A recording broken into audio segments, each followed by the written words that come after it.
మిత్రులారా అందరికీ నమస్తే అండి. ఇప్పుడున్న యవనస్తుల పిల్లలు ఇంపార్టెంట్ ఇది అందరూ కూడా చూడండి. చూసి ఒకవేళ పొరపాట్లు కనుక ఉంటే యవనస్తుల పిల్లలు సరి చేసుకుంటే మంచిది.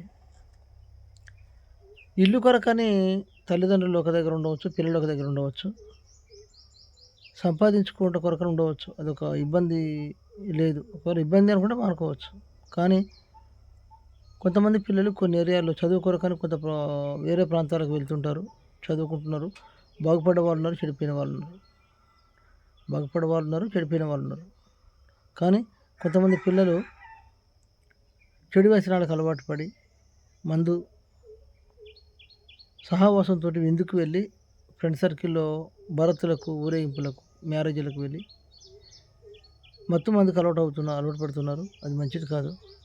దాంతోపాటు సిగరెటు, దాంతోపాటు మత్తు ఎక్కువైన తర్వాత పరాయి స్త్రీలతో కూడా ఇష్టానుసారంగా జీవితం జీవించి లేనిపోని రోగాలు తెచ్చుకొని తన జీవితాలను మధ్యలోనే అంతం చేసుకుంటున్నారు యవనస్తుల పిల్లలు. ఇది గమనించాలి అందరూ కూడా. ఎందుకంటే దయచేసి యవనస్తుల పిల్లలు 20 నుంచి 30 సంవత్సరాల ఆ మధ్య పిల్లలు, పెళ్లి కాని వారికి కొంతమంది ఉన్నారు. మన వీడియో చేసేవాళ్ళు కొంతమంది ఉన్నారు. పిల్లలు కూడా ఒక 10% ఉన్నారు. దయచేసి గమనించాలి పిల్లలు. సిగరెట్ తాగుతున్నారని కొంతమంది చూస్తూ ఉన్నాం, మేము విని ఉన్నాము. దయచేసి సిగరెట్ మంచిది కాదు.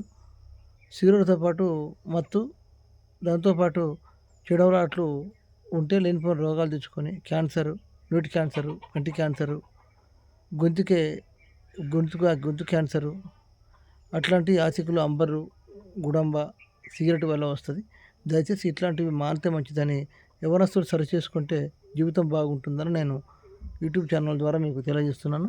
అందరూ కూడా వీడియో చూసిన ప్రతి ఒక్కరు షేర్ చేయండి, లైక్ చేయండి.